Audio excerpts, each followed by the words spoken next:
여러분 안녕하십니까? 오늘은 2021년 1월 17일입니다. 새해 들어 세 번째 주일이고 교회 달력으로는 주현절 둘째 주일이 되겠습니다. 그리고 우리가 지금 살고 있는 이 미국에서는 내일이 마틴 루터 킹 주니어 목사님의 생일이죠. 그래서 마틴 루터 킹 주니어 데이죠. 연방 공휴일입니다. 그래서 우리 교회는 대체로 매년 1월 셋째 주일을 마틴 루터 킹 주니어 인권 주일로 지키고 있습니다. 오늘이 바로 그날이 되겠습니다. 바로 직전에 전주로 선한 능력으로 라는 유명한 곡이죠. 디트리 보네포 목사님이 작사를 한 디트리 보네포 목사님의 글에 음악을 붙인 그런 노래가 됩니다. 선한 능력으로의 제목인데, 그리고 그 노래를 감상하시면서 전주를 감상하시면서 보셨던 그림은 이게 누군지도 모르겠고 어디서 온 건지도 모릅니다. 근데 어떤 제 페이스북 친구분이 이 사진을 올렸어요. 근데 그 사진을 보는 순간에 제일 번뜩 떠올랐던 생각이 바로 참 선해 보인다는 생각이었고, 저런 선한 사람들에게서 나오는 힘이 지금 우리의 세상을 고칠 수 있지 않나 하는 생각을 해서 그 사진과 선한 능력으로라는 곡을 전주로 선택했습니다. 이제 주현절 둘째 주일이고 또 마틴 루터 킹 주니어 인권 주일 예배를 환영의 약속을 함으로써 이제 문을 열겠습니다. 환영합니다. 이미 믿는 이들과 믿음을 찾는 모든 이들을, 희망에 거하는 이들과 희망이 필요한 모든 이들을 환영합니다. 기쁨 넘치고 강한 이들과 애통하고 연약한 모든 이들을 환영합니다. 그리스도를 아는 이들과 알고 싶은 모든 이들을 환영합니다. 우리는 하나님의 은혜가 모든 이들에게 임한다고 믿습니다. 다른 데서 환영받지 못하거나 거절당한 경험 있는 이들에게 말씀드립니다. 우리는 여러분 모두를 두 팔 벌려 환영합니다. 여러분 모두 환영합니다. 함께 예배하고 계시는 분들과 평화의 인사를, 환영의 인사를 나누시기 바랍니다. 여러분 모두를 향림교회 주일 예배에 오신 여러분 모두를 환영합니다. 오늘 이 예배를 위해서는 박찬민 교우가 도와주고 계시고 또 조영건 교우께서 함께 하시는데, 이 사회적 거리 두기에 철저히 하기 위해서 지금 이 예배가 진행되는 이 방이 아니라 그 바깥에서 함께 예배하고 계십니다. 공동기도 순서입니다. 함께 한 목소리로 공동기도 드립니다. 하나님, 우리에게 생명의 영을 불어넣어 주셔서 감사합니다. 당신의 빛과 생명이 우리 안에 머물게 해주셔서 감사합니다. 그 안에서 우리는 당신께로 향하는 길을 찾아갑니다. 우리 일상의 삶을 통해 당신의 사랑을 드러내겠습니다.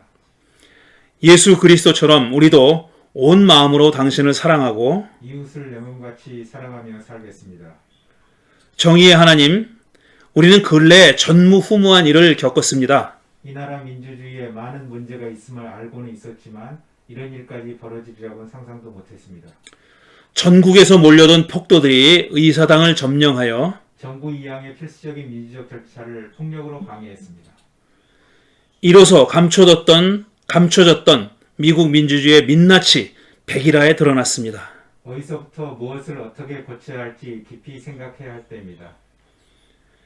게다가 코비드 사태는 가라앉기는커녕 나날이 심해져만 갑니다. 매일매일 환자와 사망자 숫자는 믿기지 않을 정도로 늘어갑니다. 희생자와 가족들, 그리고 분투하고 있는 의료인들과 관계자들을 당신이 위로해 주시고 그들에게 힘을 불어넣어 주십시오. 경제적으로 어려움을 겪는 이웃과도 함께해 주십시오. 우리 모두 마음과 힘을 모아 이 어려움을 극복해 나가게 해 주십시오. 주 예수 그리스도 이름으로 기도합니다. 아멘. 아멘. 이제 기억할 우리 역사 시간입니다. 보통 이 시간에는 우리 결의 역사, 특히 우리 결의 현대사에 기억할 만한 인물들에 관한 영상을 보고 우리 역사를 기억하는 그런 순서였습니다. 근데 오늘은 인권주일, 마틴 루터 킹 주니어 인권주의이기도 하니까 흑인들의 인권 찾기라는 그런 주제로 영상을 준비했습니다. 영상이 두 개가 준비되어 있습니다. 함께 다 합치면은 한 10분 정도 될 것 같은데요. 첫 영상은 한국의 EBS 방송국에서 준비한 영상이고요. 두 번째 영상은 오늘이 마틴 루터 킹 주니어 데이이긴 하지만 그분과 함께 1960년대, 70년대 초에 민권운동에 앞장섰던 더 유명한 인물이 있죠. 말콤 X. 그래서 말콤 X도 이 민권운동과 관련해서는 우리가 절대로 잊어서는 안 될 인물입니다. 마틴 루터 킹 주니어 목사님과는 조금 다른 방향으로 운동을 전개했지만 결국 두 분은 동지였고 또 두 분 다 불행하게도 암살을 당했죠. 오늘은 그래서 마틴 루터 킹 주니어 목사님 영상보다는 두 번째 영상은 말콤 X의 영상을 보도록 하겠습니다. 함께 감상하시면서 이 나라에 우리가 살고 있는 이 나라의 민권운동의 역사를 돌이켜보시기 바랍니다. 예, 영상이 좀 길긴 했지만 아마 인상 깊게 보셨을 겁니다. 우리가 인권주의일에는 여러 번 마틴 루터 킹 주니어 목사님의 워싱턴 DC 연설 I have a dream 이라는 연설의 일부를 여러 차례 봤습니다. 그런데 오늘은 말콤 X의 연설을 본 셈이죠. 흔히들 이렇게 말합니다. 마틴 루터 킹 주니어와 말콤 X는 종교는 달랐지만 이렇게 얘기하는데 저는 그 말이 불편합니다. 종교가 다르기 때문에 오히려 우리에게 더 큰 축복이다. 이렇게 믿습니다. 서로 다른 종교를 가지고 있는데도 지향점이 같았다는 것, 이 세상에 살면서 성취하고자 하는 가치가 틀리지 않았다는 것, 다르지 않았다는 것, 참 큰 위로가 되고 힘이 된다고 저는 믿습니다. 말콤 X의 연설을 많이 찾아봤는데 우리말로 자막이 붙어있는 연설은 없었고요. 그나마 영어로지만 자막이 붙어있는 연설문을 찾았습니다. 나중에 링크를 보내드릴 테니까 한번 찬찬히 한번 다시 들어보시기 바랍니다. 이분들이 그때 벌렸던 일들이 지금 다 좋은 결실을 맺었느냐? 꼭 그렇지만은 않다고 생각합니다. 지난주에 있었던 그 의사당 난입 사건도 보십시오. 사람들이 흔히 말하죠. 만약에 그렇게 난입했던 사람들이 이 아메리칸 원주민이거나 흑인이었다면은 그렇게 끝났을까? 그렇지 않았을 거다라고 얘기하지 않습니까? 경찰들이 아마 무자비하게 그들을 진압하고 폭력적으로 내쫓았을 거다. 더 많은 사람들이 죽었을 거다라고 그렇게 생각하죠.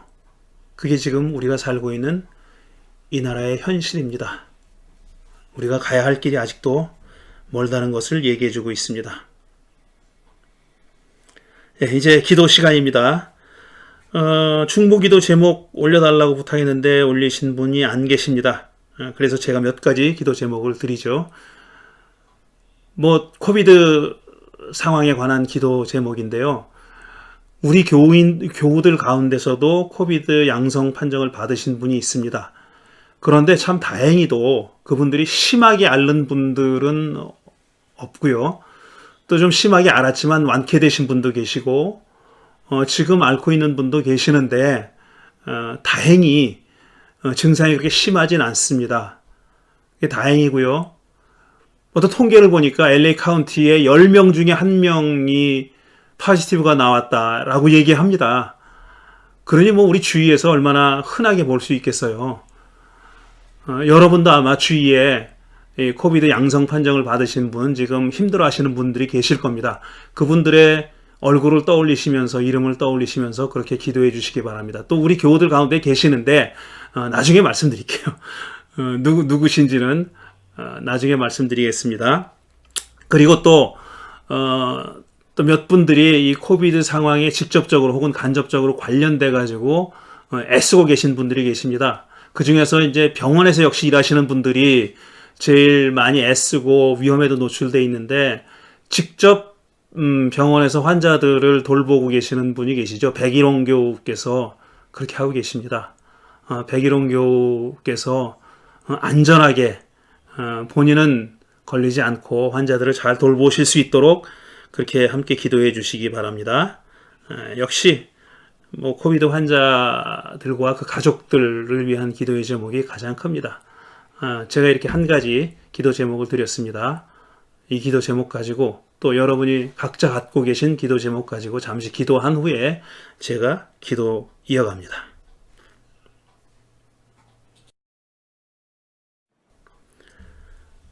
다섯 대륙에 흩어져 살고 있는 인류가 이렇게 함께 고통당한 일이 전에는 없었습니다.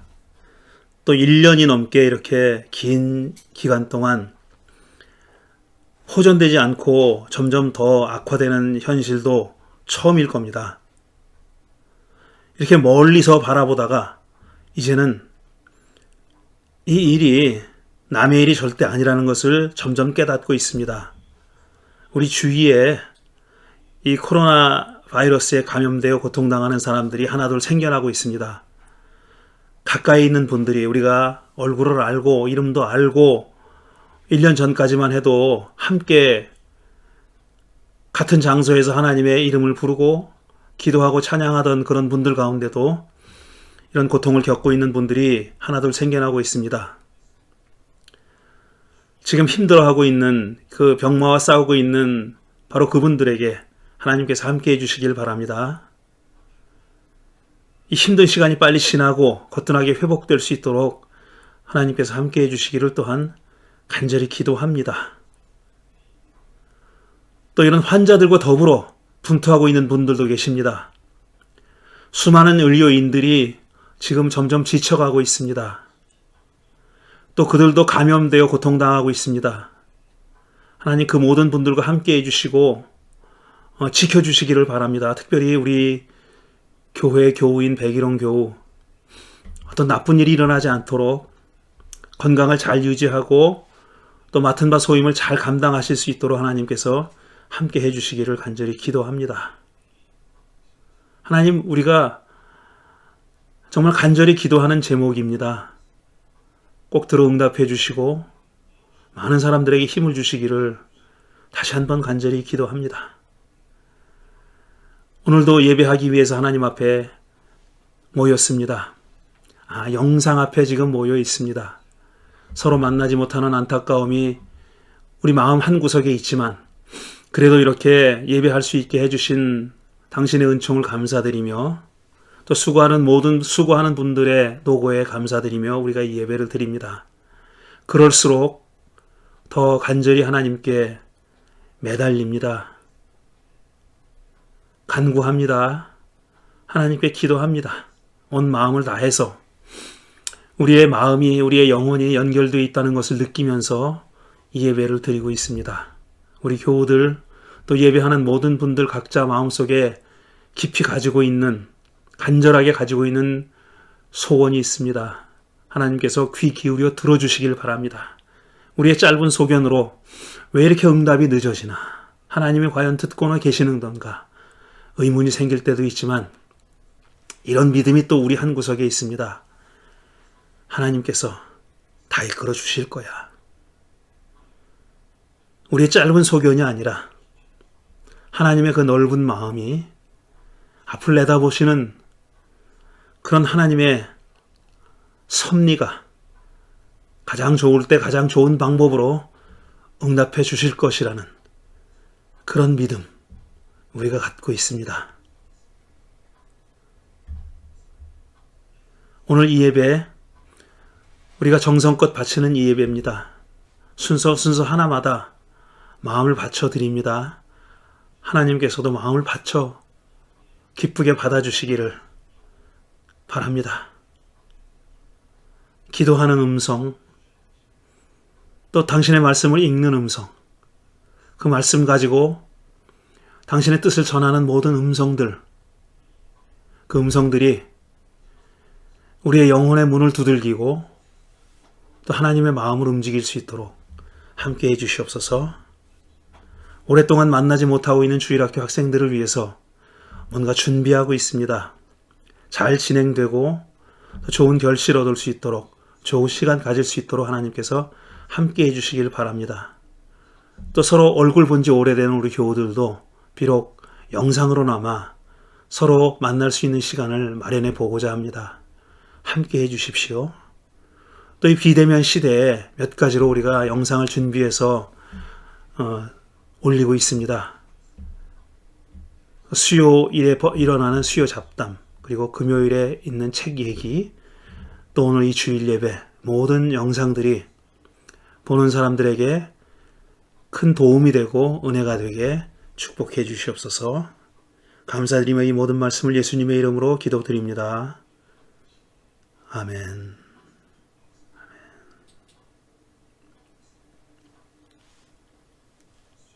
네, 찬양 순서입니다. 오늘은 우리에게 늘 좋은 찬양을 불러주셨던 모태트 합창단도 아니고 또 카톨릭 싱어스도 아니고 로마교회 성가대도 아닙니다. 영어로 부릅니다. We shall overcome. 누구라고 소개해드리기가 힘들 정도로 참 많은 사람들이 나와서 노래를 부릅니다. 한번 감상하시면서 여러분도 따라 부르시길 바랍니다. 예, 방금 보신 이 영상은 그 핏 시거라고 하는 유명한 포크 가수가 있죠. 우리 말로 하면 민중가요 가수라고나 해야 할까요? 그 핏 시거가 70회 생일을 맞이해서 열렸던 기념 공연에서 여러분들이 나와서 함께 부른 그런 영상입니다. 여러분이 얼굴 아시는 분들도 좀 계셨으리라고 생각합니다. 자, 이제 성서 봉독 시간입니다. 오늘 성서 말씀은 누가복음에서 가져왔고요. 이유진 교우께서 봉독해 주십니다.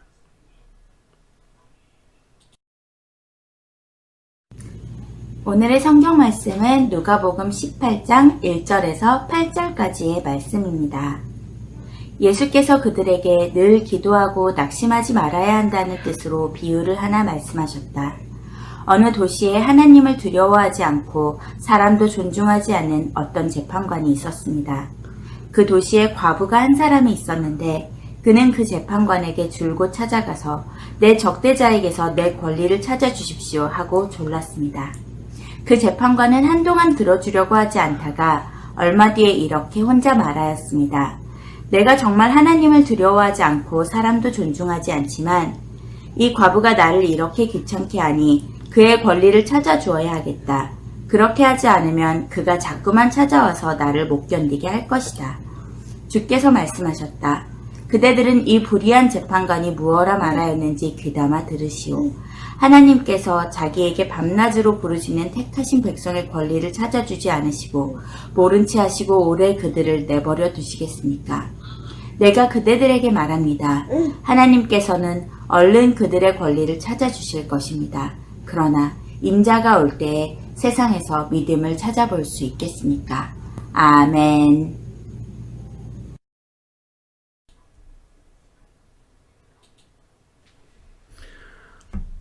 네, 오늘은 청산해야 할 기독교의 적폐 시리즈 두 번째 설교입니다. 인본주의와 신본주의의 가짜 대립 구조라는 제목으로 말씀드리겠습니다. 내일이 마틴 루터 킹 주니어의 생일이죠. 그래서 오늘 우리가 인권주일로 지키고 있는데 오늘 지금 말씀드릴 이 내용은 인권주일과도 무관하지 않은 어울리는 그런 주제라고 할 수 있겠습니다. 우리 향림교회 다니시는 분들은 우리 교우들은 인본주의니 신본주의니 하는 말을 들어보시지 않았을 겁니다. 저도 적어도 교회에서는 제가 이런 말을 사용한 기억이 없습니다. 신본주의, 인본주의 이런 얘기를 해본 적도 없고 그런 단어를 입에 올려본 적도 없다고 생각합니다. 오늘 처음이라고 생각합니다. 물론 제가 이거를 다 동의해서 말씀드리려고 하는 건 아니고 이게 어떤 문제가 있는지 이런 말이 이런 개념이 이런 대립 구조가 어떤 문제가 있는지 하는 것을 말씀드리려고 하는 것이긴 하지만 어쨌든 이 인본주의니 신본주의니 하는 말을 저는 처음 입에 올려보는 것 같습니다. 그렇지만 대부분이라고는 아닐 수도 있지만 많은 한국 개신교인들은 이 얘기를 들어봤을 겁니다. 또 그 중에는 정말 귀에 못이 박힐 정도로 신본주의, 인본주의 이 얘기를 들어본 분들도 있을 겁니다. 그렇게 한국 개신교회에서는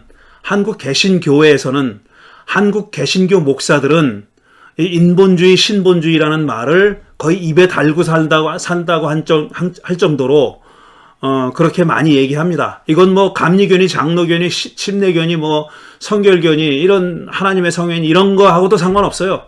교단과도 상관없이 개신교 안에 있는 어떤 교단이든지 간에 어느 교단에 속해 있든지 간에 인본주의, 신본주의 얘기를 늘 하면서 약방의 감초처럼 그렇게 많이 언급합니다. 그러면 이 말이 도대체 무슨 뜻인지 하는 것부터 한번 생각해 보겠습니다. 인본주의라는 말을 쓰는 사람은 이 말이 영어 휴머니즘에서 왔다고 얘기합니다. 휴머니즘이 바로 인본주의라는 겁니다. 정말 그렇습니까? 휴머니즘이 인본주의. 휴머니즘은 사실 그게 무슨 외국 말이라고 생각하지 않을 정도로 그냥 쓰죠. 휴머니즘이라고 쓰죠. 우리 말로 글 쓰는 사람들도 휴머니즘은 그냥 휴머니즘이라고 대부분 씁니다. 굳이 번역해서 쓰는 것을 즐겨하는 사람은 인본주의라고 안 하고 인문주의라고 합니다.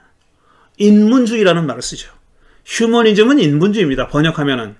그런데 일부의 사람들, 특히 이 보수적인 개신교 목회자들은 굳이 이 휴머니즘을 인본주의라고 번역해서 사용합니다. 그럼 왜 이렇게 흔히 굳이 번역하지 않아도 무슨 뜻인지 다 아는 휴머니즘이라는 말도 쓰지 않고 또 번역을 한다 치면은 인문주의라고 번역하는 것이 일반적인 인문학의 경향인데 굳이 인문주의라는 말을 쓰지 않고 인본주의라는 말을 쓰냐 하면은 그건 그들이 정말 쓰기 좋아하는 신본주의라는 말에 대립각을 세우기 위해서 그에 반대되는 말이라는 것을 주장하기 위해서 인본주의라는 말을 쓰는 겁니다. 그러니까 이 사람들이 정말 얘기하고 싶은 거는 뭐냐면 신본주의라는 말을 쓰고 싶은 거예요. 신본주의라는 말을 쓰고 싶은데 그게 흔치 않지 않습니까?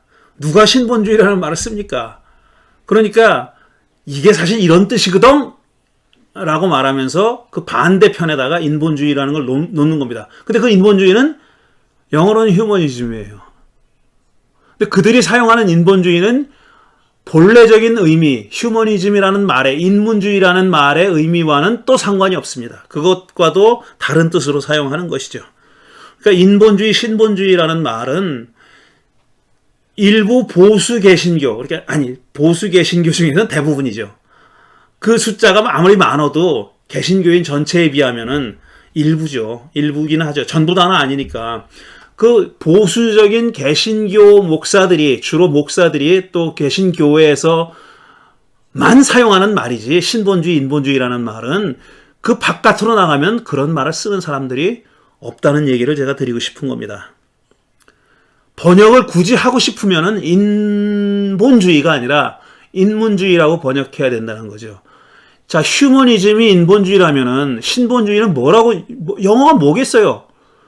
휴먼에다가 이즘 붙인 거잖아요. 그럼 영어로는 원래 theo가 신이잖아요. 그럼 theoism이라고 써야 될 텐데 신본주의라는 말은 theoism이라는 말은 없습니다. 그 사전에도 나오지도 않는 말이에요. theoism이라는 말은 없어요. 그러니까 아예. 그래서 굳이 영어로 번역하고 싶은 사람은 뭐 God-centered 뭐 어쩌고 human-centered 어쩌고 이렇게 굳이 번역해서 쓰는데 그건 단어도 아니고 개념도 아니고 아무것도 아닌 겁니다. 이렇게 신본주의, 인본주의는 한국의 보수 개신교인들이, 특히 개신교 목사들이 만들어낸 창작물입니다. 그들이 만들어낸 단어예요. 그러면 그들은 도대체 이 말을 무슨 뜻으로 쓰고 있을까? 신본주의, 인본주의라는 말을 무슨 뜻으로 쓰고 있을까? 제가 찾아봤어요. 굳이 시간을 낭비해가면서 찾아봤습니다. 뭐 이런 거 할 시간도 없긴 한데 이 말을 하려다 보니까 뭐 떠오르는 건 있지만 굳이 이 사람들이 정말 무슨 뜻을 쓰고 있는지를 찾아봤어요. 찾아봤더니 이렇게 정의를 했더라고요. 인본주의 신앙이란 기독교의 탈을 썼지만 그 중심에는 하나님이 아니라 인간이 중심이 된 신앙을 의미하고 신본주의 신앙이란 그 중심을 하나님께 둔 참된 신앙을 의미한다. 이게 인본주의, 신본주의의 정의라는 겁니다. 자, 이 정의를 내린 사람이 누구냐 하면 제가 여러 군데 찾아봤는데 이 정의를 내린 사람이 뭐냐 하면은 누구냐 하면은 김삼한 목사예요. 아니, 김삼한이 아니다. 김홍도 목사. 김삼한 목사 죄송합니다. 뭐 그분은 좋게 생각할 이유는 없지만 이건 분명히 김삼한 작품이 아니라 김홍도 작품입니다. 금난교회 담임했다가 작년 뭐 가을쯤에 세상을 떴죠. 그 양반입니다. 바로 그 김홍도 목사. 김홍도가 누굽니까? 이명박 대통령 만들기에 나섰던 사람이고요. 그 다음에 교회 돈을 30억 원이나 횡령해가지고 처벌받은 사람이에요. 그 다음에 또 어떤 그 여성이랑 불륜의 관계를 맺었다고 해가지고 그거를 터뜨리는 것을 막으려고 돈을 썼다가 걸렸죠. 그뿐입니까? 그 금난교회라고 큰 교회를 이거 내가 일군 교회인데 어떻게 남을 주냐 그래가지고 지아들한테 물려줬어요. 그뿐입니까? 물려주고 나서도 상당히 긴 기간 동안 코패스터, 동사 목사라고 해가지고 자기 아들하고 같이 목회를 했던 그런 유명한 분입니다. 김홍도 목사가 그런 사람이에요. 김홍도는 인본주의, 신본주의 이렇게 정의하고 있는 겁니다. 근데 이 정의를 대부분의 사람들이 거의 그 문제 삼지 않고 신본주의, 인본주의 말하는 사람들이 이 정의 그대로 사용하고 있어요. 그래서 제가 내키진 않지만 김홍도의 정의를 인용한 겁니다. 인본주의는 일단 기독교의 탈을 썼다 그랬어요. 그러니까 인본주의는 흔히 말하는 휴머니스트가 아니에요. 휴머니스트는 인문주의자고 르네상스인을 말하는 거고 그 다음에 합리주의, 계몽주의 시대 이후에 합리주의자들을 얘기하는 거예요.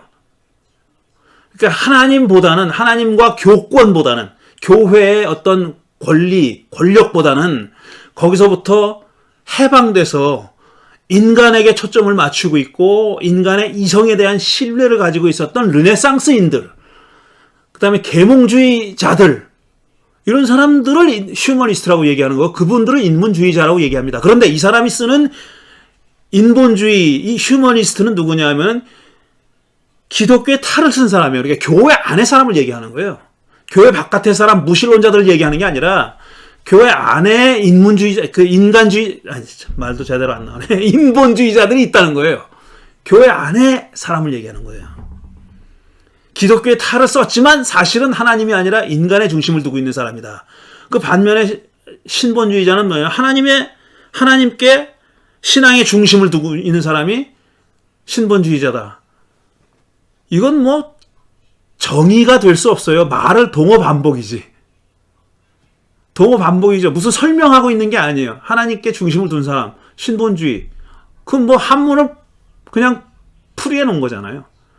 뭐 대단한 좋은 그런 그 정의라고는 볼 수 없는 겁니다.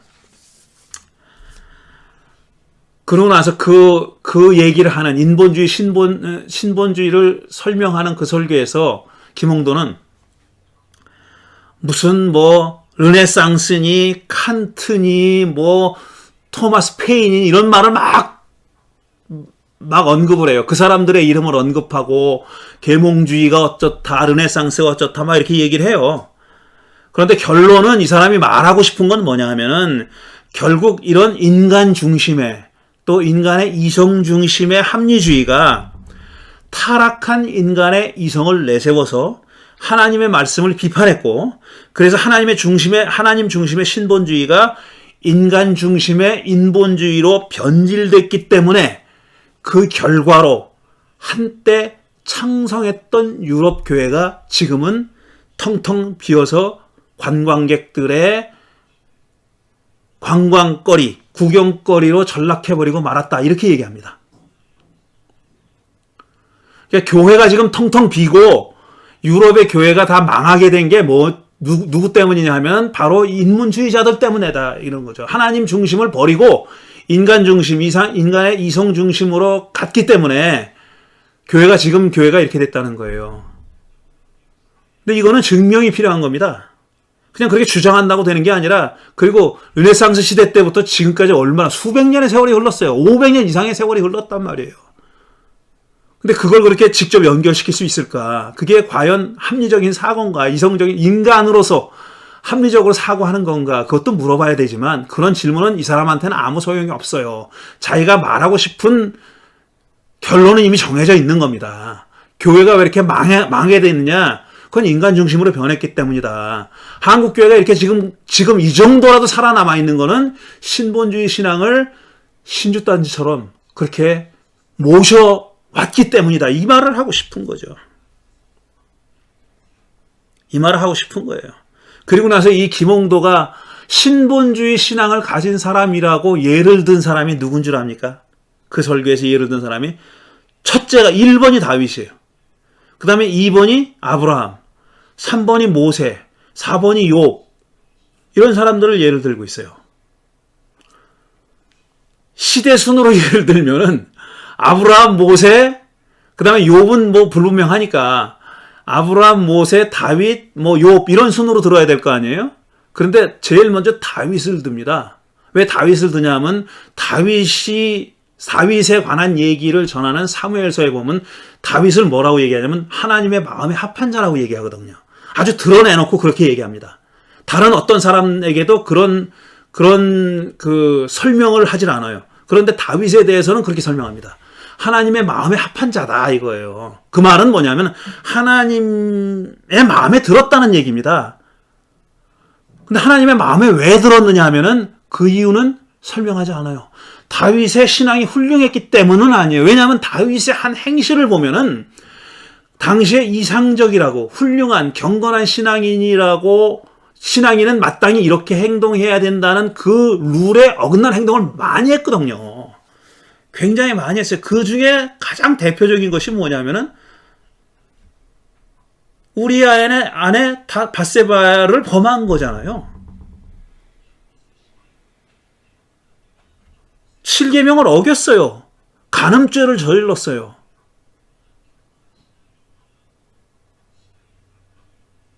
그런데 하나님이 다윗을 그럼에도 불구하고 하나님 당신의 마음에 합한 자라는 건 다윗에게 무슨 미덕이 있어서가 아닙니다. 하나님이 그럼에도 불구하고 그를 선택했다는 거예요. 왜 그럼에도 불구하고 선택했는지 우린 몰라요. 그걸. 그가 회개했기 때문이다. 그건 불공평해요. 다른 사람은 회개 안 했나? 다른 사람들은 회개 안 했습니까? 근데 굳이 다윗만 회개했기 때문이라고 얘기하는 거예요. 근데 성경을 사무엘서 아무리 뒤져봐도 다윗이 회개했기 때문에 하나님의 마음에 합한 자라고 얘기하는 데는 없어요. 그건 하나님의 마음에 합했다라는 서술하고 상관이 없어요. 회개하고는. 그것과 무관하게 하나님은 당신 마음에 드신 거야. 다윗이.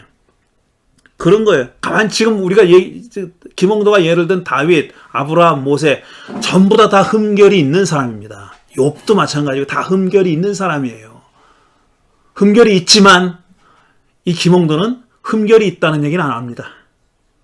그들이 신본주의 신앙을 가졌다라고 근거 없이 그렇게 주장을 하고 있어요. 그리고 저는 다윗을 1번 타자로 든 데도 이유가 있다고 생각합니다. 왜냐하면 김홍도가 다윗하고 똑같은 죄를 저질렀다는 거 아니에요. 그리고 그걸 무마하기 위해서 돈을 썼다가 걸린 거 아닙니까? 돈을 써가지고 그거를 입마감을 하려다가 걸렸지 않았어요? 그러니까 다윗을 1번으로 그래서 들었을 거다라고 저는 그렇게 짐작합니다. 그러니까 100번 양보해가지고 김홍도가 예를 든 신본주의자들, 다윗, 아브라함, 모세, 욥 이런 사람들이 다 신본주의자라고 한다면은 그 신본주의자에게도 인본주의적인 성향이 있었다는 것을 인정하지 않을 수가 없습니다. 그들도 사람이었어요. 자기 말대로 하나님께 중심을 두고 평생 일거수일투족을 한 것도 아니고 1년 365일 하루 24시간을 그렇게 산 사람들도 아니에요. 다 흠결이 있어요. 모든 사람들이 다 그렇듯이 그들도 흠결이 있어요. 흠결이 없기 때문에 신본주의자는 아닌 거라는 거예요. 게다가 창세기 1장 2장을 보십시오. 하나님이 사람을 창조하시고 나서 당신의 형상대로 당신의 모습을 따라서 창조하자 그랬잖아요. 그러니까 하나님이 창조하신 인간 안에는 그게 뭔진 몰라도 하나님적인 어떤 성격이, 성품이, 네이처가 있는 겁니다. 그게 뭔진 몰라요. 하나님의 형상이 뭔지, 이미지가 뭔지, 라이크니스가 뭔지, 이미지와 라이크니스가 뭔지, 하나님과 비슷하다는 게 뭔지, 하나님의 형상이 뭔지, 그거는 몰라요. 하지만 창세기 1장, 2장은 분명하게 우리에게 얘기하고 있습니다. 인간에게는 신적인 something이 있다. 신적인 뭔가가 있다는 거예요. 그러니까 신본주의자가 되려고 노력할 필요가 없는 겁니다. 사람은 누구나 타고난 신본주의자예요. 하나님의 뭔가가 우리 안에 있어요. 그게 물론 우리 인간의 전체는 아닙니다. 우리 인간의 전체는 그것과 분명히 구별되는 인간적인 뭔가가 있죠. 그 두 개가 합쳐져서 우리 인간을 구성하고 있는 거예요. 그러니까 사람을 신본주의자니 인본주의자니 너는 신본주의자, 너는 인본주의자 이렇게 가른다는 것은 있지도 않은 대립구조를 만드는 겁니다. 있지도 않은 대립구조를 만드는 거예요. 그럼 왜 이런 대립구조를 만드는 것일까? 왜 이런 짓을 할까? 이 존재하지도 않는 대립구조를 왜 만들었을까? 그러나 저는 그들의 속마음을 꿰뚫어 볼 수 있습니다. 이게 뭐냐? 왜 그러냐면은 인간을, 교인들을, 특히 이제 자기들이 기독교의 탈을 썼다 그랬으니까 교회 안에 있는 인본주의자들 얘기하는 거잖아요. 게다가 일반 교인들은 김홍도 같은 사람이 크게 뭐 소리치면 다 듣는지 모르겠지만 목사들은 잘 안 듣습니다. 김홍도 한번 소리 질러도 안 들어요. 그러니까 자꾸 돈을 쓰지요. 근데 자기와 같이 일을 하고 있는 목사들 가운데서 자기 말을 안 듣는 사람이 있는 거고 자기를 비판하는 사람이 있는 거 그게 싫은 거예요. 그러니까 그들에게 인본주의자라는 딱지를 씌워야 되는 겁니다. 자기 말 안 듣는 사람들에게 사람들의 신앙을 폄하하기 위해서 그들이 하는 일과 사역과 목회를 폄하하기 위해서 그렇게 하는 거예요. 기독교의 탈을 쓴 사람이라고 얘기했잖아요. 근데 기독교의 탈을 쓴 사람이라는 것은 일반 신도를 얘기하는 거예요. 아니에요. 일반 신도들은 내가 다 어떻게 할 수 있다고 믿는 거예요. 그 사람은. 근데 자기처럼 머리가 크고 말 안 듣는 목사들 이놈들을 때려잡아야 될 텐데 이놈들을 어떻게 때려잡지? 인본주의자라고 때려잡자. 인본주의자 탈을 씌워가지고 낙인을 찍어가지고 때려잡자 이겁니다. 그래서 때려잡아서 성공한 사람들이 변선한 교수고 홍정수 교수예요. 결국 김홍도가 때려잡아가지고 학교에 쫓아냈지 않습니까? 그거 하고 싶은 거예요. 그래서 인본주의자라는 게 필요한 겁니다. 물론 저는 사람이 완전하다고 생각하지 않아요. 바울도 그랬어요. 얼마나 자기를 곤고한 사람이라고 탄식을 했습니까? 누가 이 죄로부터 이 죄의 굴레에서 나를 해방시켜 줄 것인가? 그게 탄식했잖아요. 바울도 그런 사람이었어요. 그런 뭔가가 우리 안에 다 있습니다. 그렇지만 동시에 우리가 절대로 잊어버려서는 안 될 사실이 뭐냐, 진실이 뭐냐 하면은 시편 8편에 시인이 노래한 겁니다. 사람을 창조하실 때 천사보다 조금 낮게 만드셨다 그랬어요. 주께서 손수 만드신 저 하늘과 주께서 소친히 달아놓으신 저 달과 별들을 봅니다. 사람이 무엇이기에 이렇게까지 생각하여 주시며 사람의 아들이 무엇이기에 주께서 이렇게 돌보아 주십니까? 사람을 천사보다 조금 낮게 만드셨다고. 그랬어요. 우리 인간들이 누구냐? 천사보다 더 낮게 창조된 그런 존재들입니다. 우리 인간들이 누구냐? 하나님께서 당신에게만 있는 뭔가를 우리 안에 넣어주셨던, 그게 형상이 됐던 라이크니스라고 뭐라고 표현했든지 몰라도 우리가 그걸 담재하고 있는 사람들입니다. 우리가 신본주의자가 되려고 노력할 필요가 없는 거예요. 우린 다 신본주의자고요. 인본주의자라는 걸 탄식할 이유도 없는 거예요. 우린 그렇게 생겨 먹었어요, 원래. 그걸 계속 우리 안에 있는 그런 것들을 달래고 설득하고 때로는 싸우면서 우리의 갈 길을 가는 사람들입니다. 우리 절대로 둘 다 아무것도 못 없앱니다.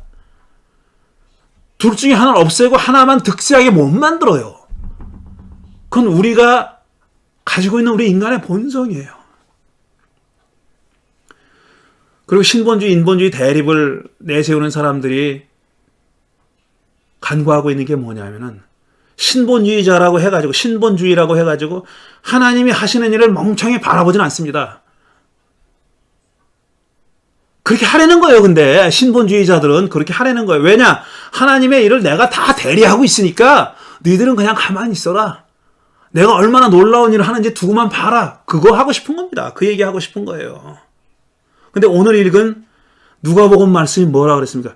불의한 재판관이라 할지라도 그 곤경에 처해 있는 과부가 정말 짜증이 날 정도로 와서 매달리면은 불의한 재판관일지라도 결국은 그 성화에 못 이겨서 들어준다는 거예요.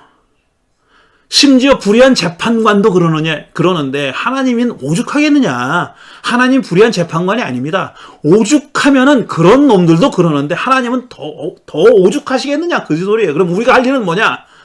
불의한 재판관에게 매달리듯이 그렇게 하라는 겁니다. 너희도 가만히 있지 말라는 거죠. 우리 사람들더러 하나님이 다 하실 테니까 우리는 구경이나 하자. 하나님 구경이나 하면서 우리는 굿이나 보고 떡이나 먹자. 이게 신본주의자다. 웃기는 말씀 하지 마시라고 그랬어요.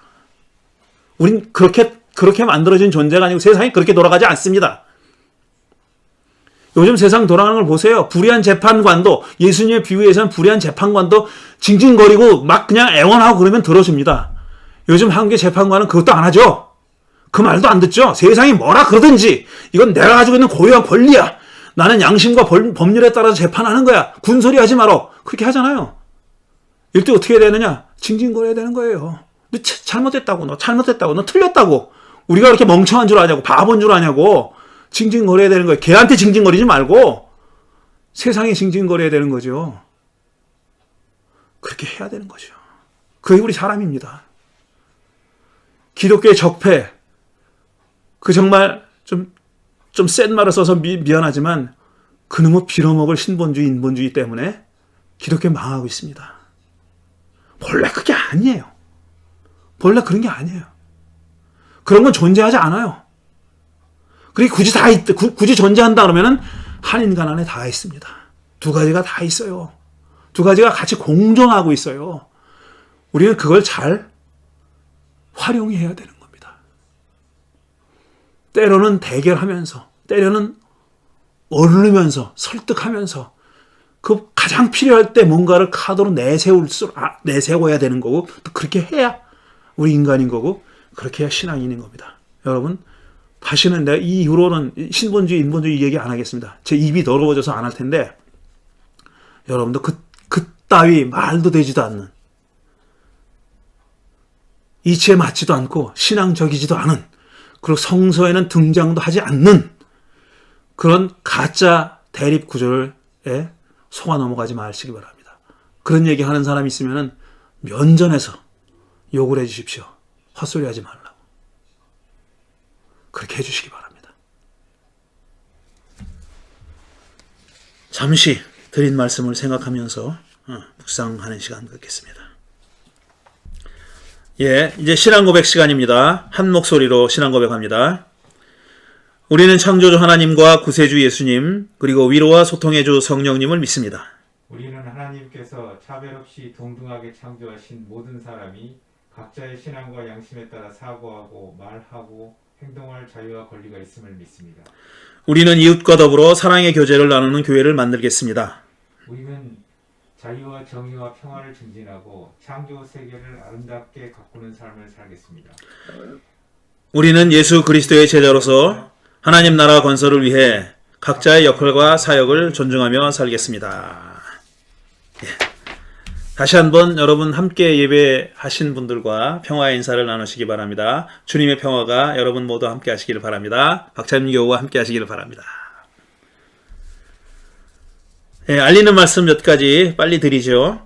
지금 청산해야 할 기독교의 적폐라는 주제의 시리즈 설교가 진행 중인데 사순절 전까지 이 주제로 계속 설교합니다. 지난 2주일 동안 우리가 2주간 동안 쉬었는데 수요 잡담, 이번 수요일인 20일 수요일에 오후 8시에 다시 재개됩니다. 사탄 얘기를 지나치다 싶을 정도로 길게 하는데 사실 아직 좀 남았습니다. 사탄 얘기를 직접적으로 하다 보니까 그 배경이 되는 얘기들을 안 할 수가 없어서 배경이 되는 얘기를 하면서 이렇게 좀 길어지고 있습니다. 그래서 사탄에 대한 얘기로는 9번째고 그 다음에 신약성서 시대 전후에 일어난 사상적 종교적 변화라는 제목을 가지고 하는 얘기로서 3번째가 됩니다. 이번 수요일에 그렇게 진행되겠습니다. 그 다음에 지난주 금요일에 엊그저께 처음 올린 새로운 유튜브 영상이 있죠. 책 이야기입니다. 제목 하야 곽건영의 책 이야기 성서의 뜨락을 거닐며 새 유튜브 영상을 소개하는 영상을 올렸습니다. 앞으로 이 영상이 어떤 일을 할 것인지, 그 다음에 이 영상에 이 얘기를 하는 저는 어떤 사람인지, 우리 향림교우들은 뭐 다 알고 계시지만, 이 영상을 처음 보는 분도 계실 테고, 얘기하는 저를 모르는 분도 계실 것 같아서, 첫 시간에는 저에 대한 소개, 그 다음에 제가 어떤 사람이고 어떤 목회를 해왔고, 또 어떤 생각으로 이 영상을 제작하게 됐는지, 올리게 됐는지 하는 것을 말씀드렸습니다. 다음 금요일부터는 본격적으로 책 얘기를 시작하는데 이 영상을 만드는 데는 우리 예배 영상팀 또 수요 잡담 만드시는 영상팀이 같이 수고해주고 계십니다. 그리고 이 일도 역시 우리 향림교회가 하는 일에 목회에 그 다음에 넓게 보면은 어떤 선교라는 말 별로 하고 싶진 않지만 일환이라고 생각합니다. 왜냐하면은 그 영상에서도 말씀드렸듯이 우리가 지금 목회자들이 자의반 타의반인데 정말 이게 목회자로서 기본적인 공부를 할 시간, 또 성서를 다루는, 읽고 해석하고 선포하고 이런 일을 하는 사람들인데 그러기 위한 어떤 그런 일을 잘 하기 위한 바탕이 되는 그런 공부를 할 여유가 없지 않습니까? 그래서 거기에 좀 도움을 주는 것이 전체적으로 보면은 하나의 역할이겠다 싶어가지고 영상을 만들어서 올리기 시작한 겁니다.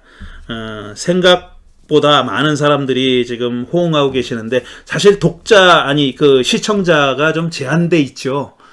그건 사실이에요. 어쩔 수가 없고 주로 이제 목회자들의 대상이지만 또 성경에 대한 깊은 관심을 가지고 있고 그거를 잘 읽고 이해하고 싶어 해석하고 싶은 분들에게도 열려 있습니다. 그분들도 같이 보시면은 분명히 도움이 될 거라고 생각합니다. 주위에 좀 널리 알려주시고 여러분들도 많이 성원해 주시기 바랍니다. 어저께 우리 2020년 결산서를 교인 단체 대화방에 올려놨습니다. 그 어나운스먼트에 올라와 있는데요. 그걸 잘 보시고 질문 있으시면은 질문해 주십시오. 우리 단체 대화방에 올리시면은 재정 담당자이신 재정부위원장이신 우리 김찬기 의원께서 친절하게 대답해 주실 겁니다. 질문이나 의견 있으면 올려주시기 바라겠고요. 21년도 예산이 지금 준비되어 있는데 예년과는 많이 다르지 않습니까? 지금 온라인 비대면으로 예배를 진행하고 있고 활동도 많이 제약되어 있고요. 그러니까 예산의 그 내용이나 규모나 이런 게 여러 가지로 달라질 것입니다. 그리고 그렇게 저렇게 많이 코비드 상황이니까 가능하면은 우리 교회 안팎에 이 코비드 때문에 고통당하는 사람들 그런 분들에게 도움을 주는 쪽으로 예산을 편성하려고 합니다. 그러니까 준비되는 대로 여러분들에게 올려드릴 테고 또 코비드 비상 상황이기 때문에 우리가 모여서 회의를 할 수가 없어요. 그래서 일단 온라인 상으로 통과시키고 그 다음에 우리가 모이게 되면은 언제가 될지 모르지만 모이게 되면은 다시 한번 모여서 얼굴 보면서 하나하나 따져가면서 수정할 건 수정하고 또 새롭게 세울 건 세우고 그렇게 진행하도록 하겠습니다. 또 운영위원회도 실제로 활동이 많이 줄어들었기 때문에 인원수도 조정을 할 거고요. 그 다음에 집중적으로 하고 있는 일에 많은 그 인원이 봉사하게 될 겁니다. 그리고 아까 한번 말씀드렸지만 기도드릴 때 얘기했지만 우리 주일학교 학생들이 줌으로나마 온라인 상으로나마 모여서 한 30분, 40분이라도 서로 사는 얘기 나누고 같이 기도도 하고 그 다음에 관심사를 나누고 짧게는 성경 공부도 하고 이런 그 줌 미팅을 만들려고 생각하고 있어요. 지금 준비하고 있습니다. 그러니까 그 미팅을 우리 지금 학생 숫자는 그렇게 많지는 않지만 나이 연령 차이가 있기 때문에 적어도 이제 상급반, 고등부반과 그 다음에 그 이하반하고 좀 나누려고 합니다. 그래서 그 두 클래스를 따로 운영할 텐데 이를 위해서는 우리가 봉사하실 선생님들이 필요합니다. 여러분들이 좀 자원해 주시기 바랍니다. 제가 자세히 설명을 해가지고 교회인 대화방에 올리겠습니다. 그러면은 여러분 많이 자원해 주시기 바라겠고 또 추천해 주시기 바랍니다. 그리고 또 하나는 우리 성인 교우들도 전혀 만나질 못하고 있으니까 개인적으로 한두 번 만나는 분이 계신지 몰라도 전체적으로 만나지 못하니까 온라인 상으로나마 줌 미팅이라도 하려고 합니다. 그래서 전에는 한번 몇 번 해봤죠. 주일날 예배 마친 다음에 하니까 점심 식사 시간과 겹쳐서 안 되겠더라고요. 그래서 주중에 가장 만나기 쉬운 날, 쉬운 시간을 택해서 줌 미팅하는 그런 모임을 만들려고 합니다. 이 역시 준비가 되는 대로 여러분들께 알려드리고 시간 담당자들 다 알려드리겠습니다. 그러면 여러분 많이 참여하셔서 부족하지만 만족스럽진 못하지만 그래도 온라인상으로나마 우리 얼굴 보고 서로 살아가는 얘기들, 겪은 얘기들을 나누는 그런 모임으로 잘 발전하게 되기를 바랍니다. 성서봉독 담당자들, 그 다음에 헌금하는 방법들 우리 주보에 실려 있습니다. 여러분 잘 보시고 정성껏 준비해 주시기 바랍니다. 이상 알리는 말씀 드렸고요. 이제 파송과 축도 후주로 오늘 예배를 마치겠습니다. 아까 중보기도 시간에 조금 늦게 올리셨어요. 저는 이 예배가 시작되면은 이걸 볼 수가 없으니까 못 봤는데요. 우리 이정필 교우께서 기도 제목을 올려주셨는데 오늘은 함께 기도하지 못했네요. 이정필 교우의 아내 되신 황정희 교우께서 지금 딸의 출산을 돕기 위해서 아틀란타에 있는 따님 댁에 가 계시는데요. 순산했답니다. 이 가족들의 건강, 황정희 교우 포함해가지고 새로 태어난 아기와 또 아기 엄마 모든 가족들의 건강을 위해서 기도해달라고 부탁하셨습니다. 예. 조금 늦었지만 이제 여러분들께 알려드립니다. 무사히 잘 여행하시고 돌아오시기 바랍니다. 화성과 축도합니다. 세상으로 평안히 나아가십시오. 자유인으로 사십시오. 여러분을 축복합니다. 한 주간 세상에서 또 코비드와 싸우며 살아갈 여러분을 축복합니다. 하나님께서 보호해 주실 겁니다. 인도해 주실 겁니다. 잘 싸워 이기시고 한 주를 잘 견뎌내시기를 바랍니다. 그리고 힘들고 어려운 가운데도 우리가 남을 생각하는 마음, 이웃을 생각하는 마음만은 줄어들지 않았으면 좋겠습니다. 기도의 문을 활짝 여십시오. 또 여러분의 손을 활짝 내미십시오. 여러분 주위에 여러분보다 더 힘들어하는 사람들, 그분들을 위해서 늘 기도하시고 손 내미십시오. 새로 태어난 생명을 축복합니다. 그의 어머니를 축복합니다. 가족들을 축복합니다. 하나님께서 이 어려운 상황에 태어난 당신의 자녀에게 큰 은총을 주실 겁니다. 하나님이 인도해 주실 겁니다. 걱정하지 마시고 하나님께 감사의 기도를 올리십시오. 성령의 은총 가운데서 늘 기뻐하십시오. 예수 그리스도의 은혜와 하나님의 사랑과 성령의 친교하심이 우리 향린교회 식구들과 특별히 새로 탄생한 새 생명과 그 생명을 잉태하여 세상에 내놓은 은총의 산모와 그 가족들과 우리 향린 식구들 함께 예배한 모든 당신의 자녀들 위해 함께 하시기를 간절히 축원하옵나이다. 아멘.